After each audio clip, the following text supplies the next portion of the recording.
It's been 3 years since the events of the King Piccolo arc, where all of our heroes have grown in many different ways. First off, on the lookout, Raditz and Goku haven't been the only ones training up here, with Tien and Yajirobe eventually having arrived up there as well.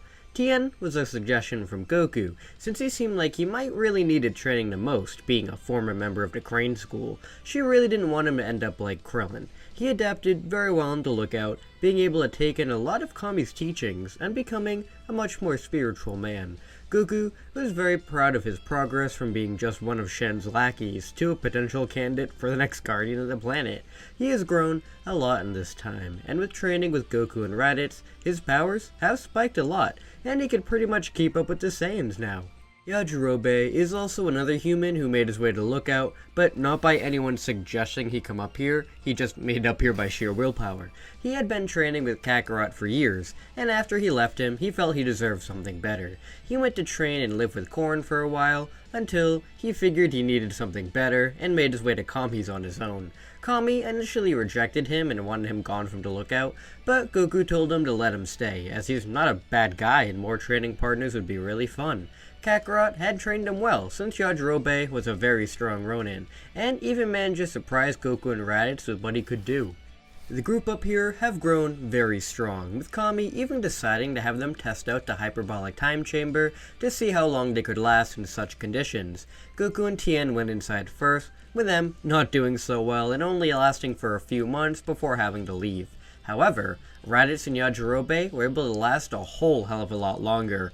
Raditz was able to last for a long time due to his Saiyan strength and the false Super Saiyan state, but Yajirobe was able to last so long since he just loved being in isolated places. Raditz thought it was super odd since this dude was the last person he thought could have lasted for so long in here, but he was doing it. They managed to last for a whole year in the chamber, with the rough conditions allowing for immense growth. Through all the rough conditions of the chamber, and him dealing with the trauma of his brother, Raditz was eventually able to finally move past from his false Super Saiyan form and evolve it into the true legend, the Super Saiyan. Once the two leave the chamber, Goku is super proud of her brother for unlocking the form as well, but they're saying she's doing her best to get at least one of the forms, but it's proving to be pretty hard for her. Eventually, it gets to the point of training where Kami has nothing left to teach any of them, with even Yajirobe surpassing him and Mr. Popo by miles. So, it's time for them to return to Earth and participate in the next World Tournament, to test the Demon King Piccolo Jr. On Earth, Mark, Yamcha, and Chi-Chi have been doing their best to raise Piccolo Jr. into a better person. It's worked for the most part, with him evolving past his goal of getting revenge on Goku. Due to the good people that raised him, Mark and Miguel, he was able to get a pretty good childhood. I mean, he didn't have too much of a childhood since he grew into an adult pretty quickly, but it was a childhood where he was able to become more social and get a nice life. He was taught the differences between right and wrong, and while he was super moody, he was never evil about it. He mainly has become how Frieza Saga Piccolo was in canon in the personality department, which is insane character growth. His power is still just as great as in canon, though in this reality, it's not as high as most of the Saiyans. Especially the likes of Kakarot, who is still in isolation, never even having met the new Piccolo. Mark made sure he didn't, since he had no idea how Kakarot would react, and Piccolo was nowhere near strong enough to contend with the likes of the legendary Super Saiyan yet. He has gotten a lot of good training with the group though, and has even been enlisted into Launch's newest bodyguard organization. He is one of the best hired help she has, and he's become one of the world's best bodyguard, with him being tasked to protect King Furry against the many assassination attempts against him. He develops a pretty good connection with Blonde Launch especially, since their personalities are basically the same, so the two of them work great together. All of the money that Piccolo gets, he gives to his foster parents, which is a pretty hefty amount, so Mark and Miguel are able to become super rich and have a nice mansion they can live in with Piccolo. Eventually, the day arrives of the next World Tournament, with Mark excited to prove Kami wrong, and that Piccolo could become a good person if raised properly. They all prepare to head off to the tournament and meet up with Goku and Raditz once more.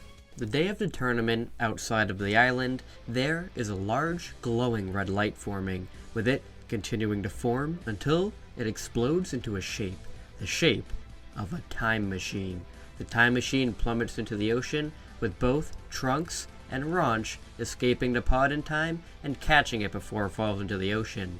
Trunks turns it back into a capsule, and the two breathe a little easier now. They fly over to a nearby island and wonder what the hell happened. Why did a time machine act like that when they tried to return to the present? Ranch wonders if they're even back home now, or if they got blasted to another period of time altogether. Trunks really hopes not, and tries to sense for Gohan and Banchuri, but doesn't come up with anything. They could be suppressing their powers, but he's still not sure. There are a lot of people on this island too, and while humanity has begun to thrive once more after the death of the androids, there normally aren't this many people around. As they try to think of what to do next, they hear their names called out from behind them. They wheel around to see what looks like Goku walking towards them. Goku jumps into both of their arms, saying she's so happy to see them again. Shuri's worried when they disappeared 6 years ago, and she was so worried that something bad happened. But she's so grateful that they're back now. She pulls the heart medication vial out of her shirt, showing that she's made it into a necklace to remember them by. The two are very shocked by seeing the female Goku they just encountered all grown up, and that apparently it's been 6 years since she last saw them. The two tell Goku they're happy to see her again too, though they're pretty bummed that they're still in this very strange alternate timeline, and that they've only moved forward 6 years in time. Ranch is weirded out by seeing Raditz behind Goku, since he's looking like he aged a lot more than 6 years by the looks of him. He looks a lot more like the man she knows, and she has to hold herself together not to cry by looking at him and remembering her dad. Raditz asks why they came back to the past and if something else in the future went wrong that they need to know about. Before either one of them can answer, Mark and the others show up, surprised on seeing Goku and Raditz for sure, but really surprised on seeing Trunks and Ranch back. Of course, only Mark and Chi-Chi recognize them as the group, but it's still a nice surprise anyways. Trunks and Ranch are really surprised to see Piccolo, since this is Banchuri's father. How weird. They also heard that he was supposed to be a villain around this time, so why is he just walking around with Mark and Chi-Chi? Piccolo can sense some strange power coming from the two, but doesn't question them on it since he can tell that they're good people, based on the fact that, like, everybody else apparently knows who they are. Ranch notices how powerful her mom is here, and that it's very strange, as her mom is more powerful than she ever knew her to be. Is this a result of them messing around with the timeline? Trunks notices that both of Ranch's parents are here, but where's Bulma? Gine says that she's on her way now. She just had to make a quick pit stop to pick somebody up. They all ask who that somebody is, with Gine smiling pretty big as she realizes that nobody here knows. She says that it's a surprise, and they'll see in a minute. After waiting around for a minute, Bulma flies in with her armor and lands directly in front of them. Trunks and Ranch stumble back in awe. This is Bulma? Bulma made armor for herself? Bulma retracts the suit and apologizes for being late, and once Bulma peels back the suit, everybody almost dies from a heart attack, with Gine laughing at everybody's reaction. Bulma is holding a little purple-haired girl in her arms.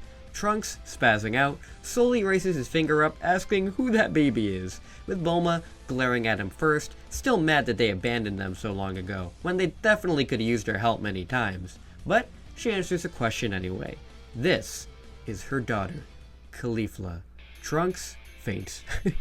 Raditz and Goku rush over to look at the baby, noticing that she has a tail. This must mean Bulma sighs and tells Raditz not to get mad, but yeah, the baby is Kakarot's. Raditz faints now, with Goku all giddy that she's an auntie to her best friend's kid. She picks up Caulifla, riding her around on her shoulders, saying she's very happy to meet her, with Caulifla laughing, being swung around by her aunt.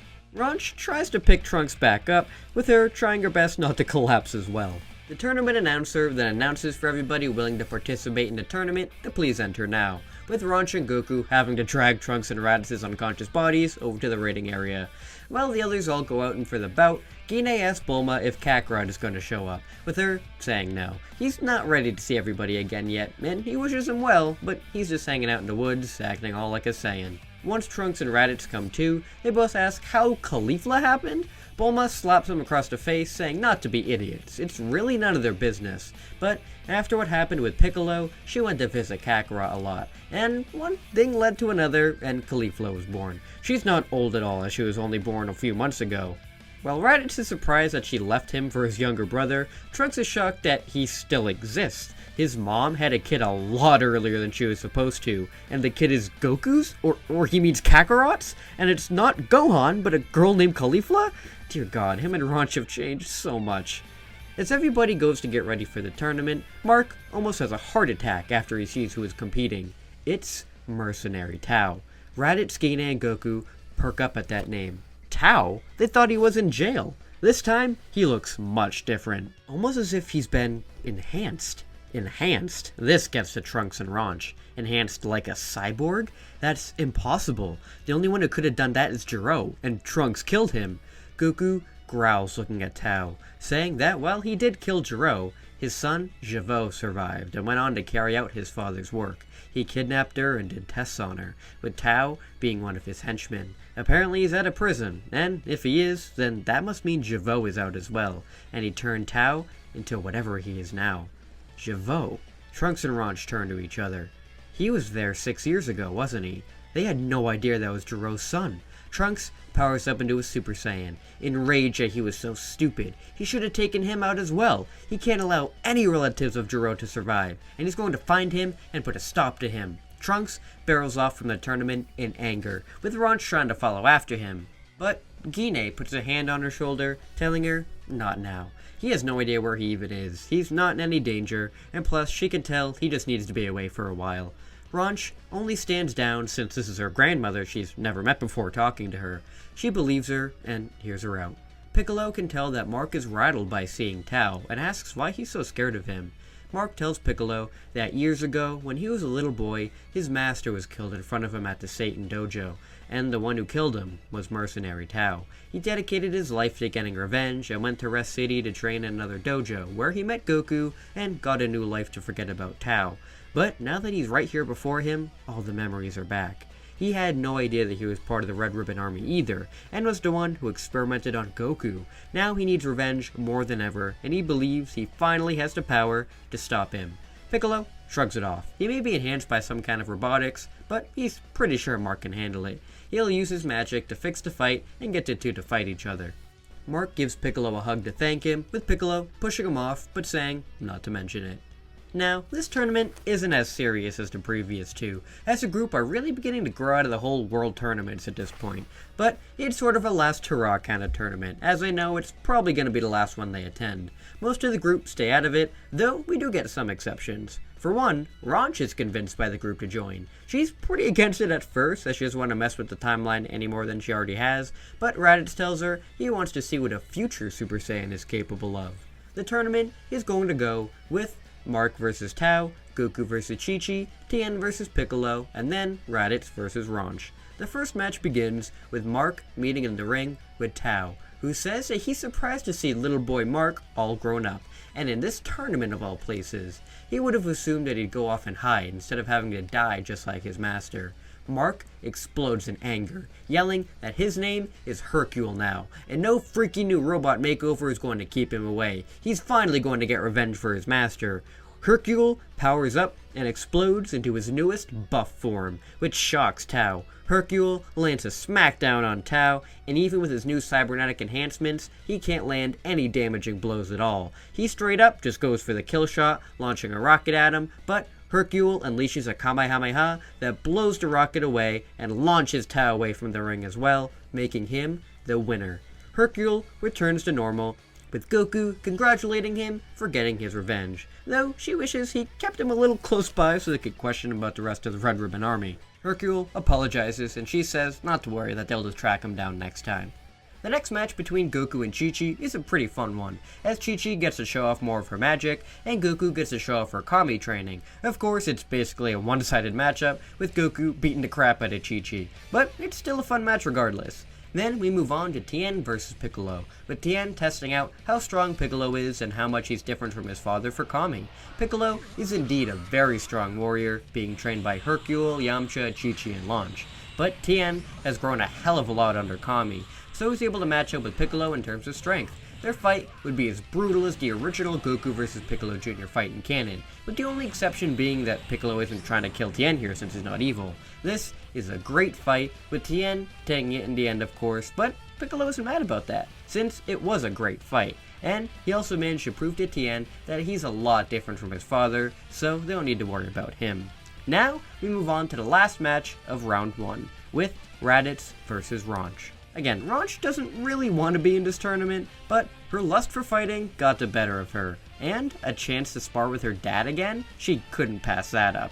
Raditz, still not knowing who she is quite yet, wants to show off his Super Saiyan power to her, as she's the first Super Saiyan that he ever saw, and he wants to test his might on her. The two get into a pretty good sparring session, with Ranch obviously being the more powerful of the two, but Raditz is a lot more powerful than she expected him to be, which excites her. As the fight goes on, Raditz tells her to power up into her Super Saiyan form, but Ranch says that he's not ready for that, and the fight will be over in an instant if she does. Raditz smiles and says that he's not so sure about that. He then powers himself up into his own legendary Super Saiyan state. Ranch is blown away by seeing this form. Her father can go Super Saiyan already? He wasn't supposed to reach that state until years from now. Did her showing the form allow him to get it so early? Raditz rushes in to attack her, with her powering up into her own Super Saiyan state. The two battle it out, with the spectators flabbergasted by seeing these two blonde-haired warriors fly around and clash. Ranch is very impressed with their father's strength. As well, it still doesn't match hers. It's not something to sneeze at either. She eventually forfeits the fight, as she doesn't want to progress anymore in the tournament, but tells Raditz that he's exceeded her expectations, and he's going to be a great help if the Red Ribbon Army comes back. From here, the rest of the tournament is just fun for everybody, with Mark showing off his new buff form to Goku, with her impressed but still winning in the end. Then, Raditz and Tien spar, with Raditz coming out on top and meeting his sister in the final round. They make it a rule for Raditz not to go Super Saiyan against Goku, with her showing off more of her power and skills, and is able to beat Raditz in the end, with her finally becoming the world champion. The group celebrate her victory, with them asking Ranch if she's going to be sticking around for a little longer this time. Ranch says that she'd like to, but she needs to find Trunks and get back to their own time. Bulma tells her that she'd like to have a look at this time machine, and while Ranch is against it, Bulma eventually convinces her. So, Ranch shows her the machine, with Bulma very interested in seeing that it's a Capsule Corp design. Did she maybe have a hand in creating this machine? Ranch doesn't confirm it directly, but does give a smile to indicate that she's right. Ranch goes into the cockpit to look around, and her heart drops by what she sees. The fuel tanks. She completely forgot. They had enough for a round trip, heading into the past and then returning home. 2 trips. They used up those 2 trips and the machine sent them to this time now, meaning they're out of fuel. They're stuck in the past. Trunks has been angrily flying around for a few hours now. He knows that he won't be able to find Javo on his own since he can't set his energy at all, but he needed a breather. So much has gone wrong, with his mom having a kid with Kakarot, Ranch and him being stuck here, with Javo, the new Jiro. So much has changed, and he's not sure what he can do to stop it. He reverts back to normal, and lands on the ground, considering going back to Ranch so they can figure out their next move. He turns to leave when he senses somebody behind him. He draws his sword, asking them to come out, when he sees Kakarot behind him. Kakarot looks at him, trying to remember who he is. He points out his finger, saying that he kinda recognizes him from 6 years ago. He's the one who killed Jiro, right? Trunks puts his sword away and says that yes, he is, and he must be Kakarot. Kakarot says he is, and that this must be Trunks. His sister told him about him. He's supposed to be from the future, right? If he's from the future, then that must mean he has some kind of time machine? Trunks doesn't like where this is going and backs away a little. Why? Kakarot powers up into his Super Saiyan form, which really shocks Trunks. Kakarot demands that he give him the machine now. If he can use his time machine, then he can go back in time and prevent all of this. He can prevent ever having landed at the Red Ribbon, and he can prevent Vomi's death. He needs that machine now. Trunks tells him that's impossible. There's no way he's having that time machine. Kakarot sighs, saying, so be it, and he rushes towards Trunks to take it by force. Trunks powers up and holds off Kakarot, saying he can't let him take the machine. They need it for themselves to get back home. Kakarot yells out that he needs it to change his life. If they're allowed to change theirs by showing up back here, then he should be allowed to change his. Trunks holds off Kakarot, with Kakarot annoyed that this guy is able to hold him back. He fights the best that he can, but it makes no difference. This is an opponent that he really can't beat. He's never had to deal with that before.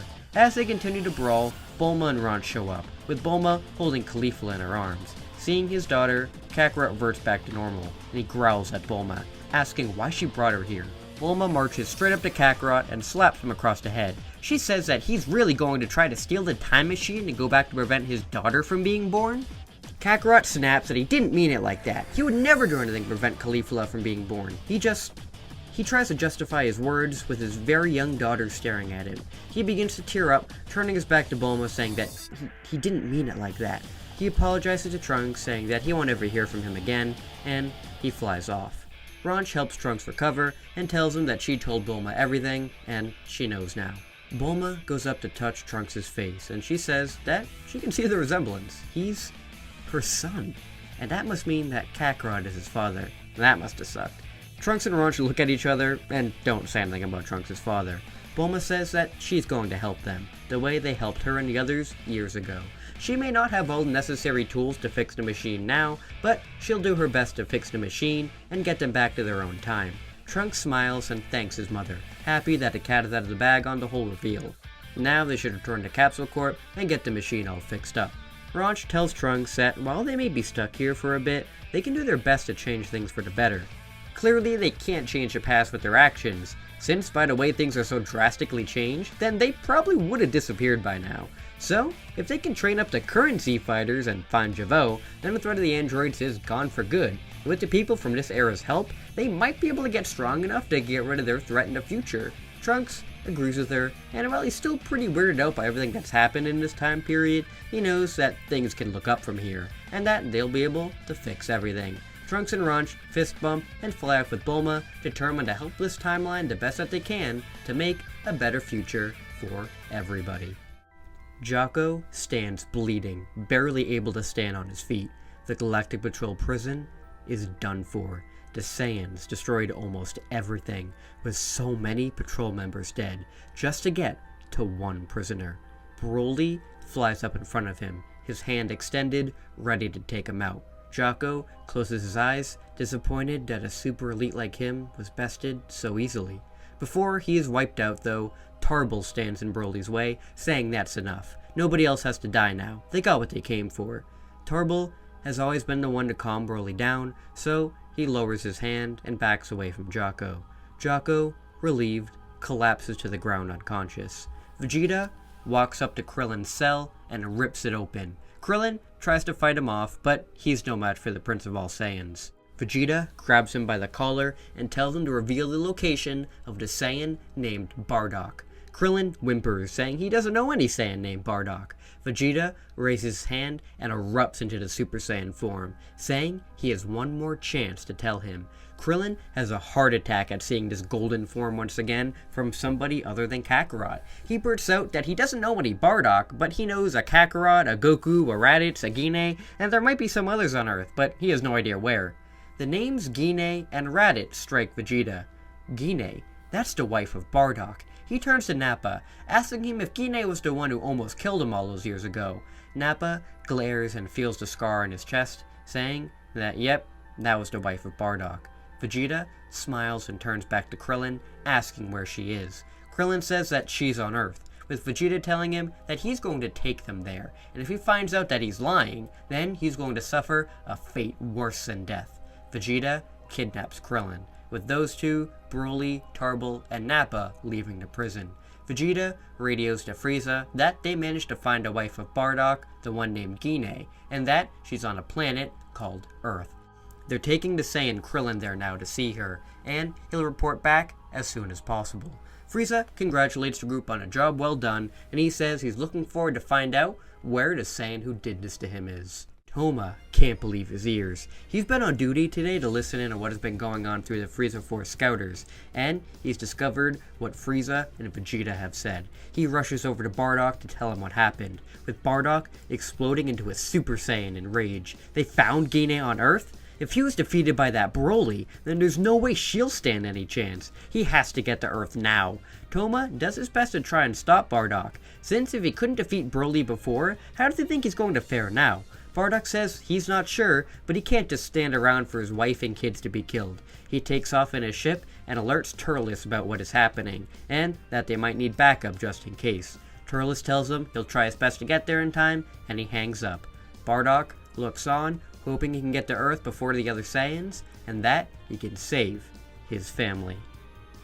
And with that, we're finally finished Season 1 of MasakoX's What Affinity. I really hope you guys enjoyed this series so far, as this has been one of the funnest projects to work on this channel. We're finally done with the original Dragon Ball portion of the series, and my god, there was so much I had to do, so much research I had to do for the videos and compiling them all together. I'm telling you, it freaking took forever, man.